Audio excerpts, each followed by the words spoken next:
ఆస్తిని సంపాదించుట కంటే జ్ఞానము సంపాదించుట ఎంతో శ్రేష్టము.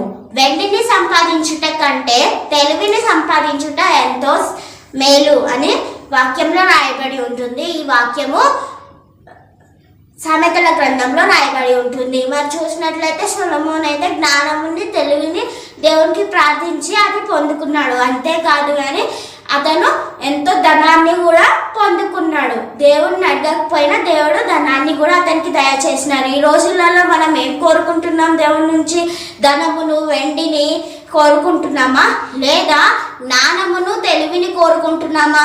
దేవుడైతే ఏం కావాలని అడిగినప్పుడు జ్ఞానమును ఇంకా తెలివిని ఇమ్మని రాజమంతా వెళ్ళడానికి నాకు జ్ఞానం కావాలని అయితే సొలొమోన్ అడిగినాడు. మనం ఏ విధంగా ఉన్నాం? మనం జ్ఞానమును కోరుకుంటే అతను ఐశ్వర్యమును గొప్ప అన్నీ కూడా మనకి దయచేస్తాడు.